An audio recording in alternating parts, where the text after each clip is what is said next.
Every finance minister opens their budget speech with the same line: Our people are our greatest resource. It's a gorgeous sentence. Then you find the actual healthcare budget crammed between defense and miscellaneous, like the steamed vegetables at a buffet that nobody wants.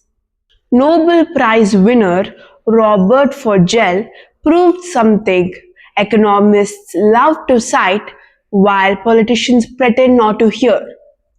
Feed people better and they work better.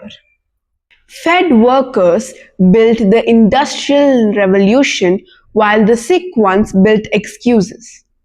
As Fogel Riley noted, improved nutrition and health account for a major share in long-term economic growth. Healthcare isn't a luxury expense, it's national infrastructure. Now let's take a terrifying world tour. USA. It spends 18% of its GDP on healthcare, more than any nation on earth, but still somehow manages to have a lower life expectancy than Cuba. As the old line goes, America doesn't have a healthcare system, it has a health insurance industry with the country attached. You can spend like a billionaire and die like a beggar if the cash just buys corporate yard slips. Now let's look at UK. NHS is completely free. However, getting an appointment requires a time machine. The waiting lists are so long, you can conceive, gestate and give birth to your child before you get to see a specialist.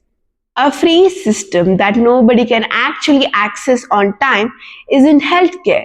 It's just a waiting room with a flag draped over it. China built more concrete bridges in 30 years than the world saw in 300. Yet, the World Bank issued a blunt, unvarnished warning. China might grow old before it grows rich. Cranes everywhere today, walking sticks tomorrow. COVID-19, one virus, 3 years, and a direct hit to the global GDP to the tune of $12 trillion. Why? Because the government treated pandemic prep as someday line item instead of basic utility. Turns out buying ventilators beforehand is way cheaper than paralyzing the global economy. Who knew? Now Rwanda, emerging from absolute devastation in 1994, they built Mutuelle de Santé, a healthcare system which covers more than 80% of the population. Life expectancy didn't just crawl up, it doubled from 30 to over 68 years.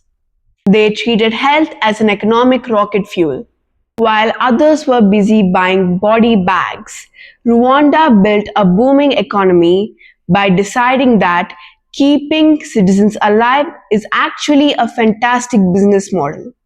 India dreams of a $5 trillion GDP while throwing a grand total of 2% of their GDP at public health. We have more astrologers than nutritionists.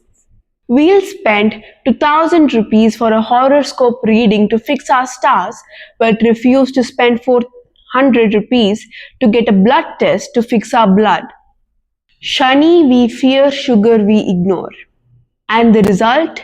We aren't the steel capital or the AI capital. We are the undisputed diabetes capital. Progress of a sort.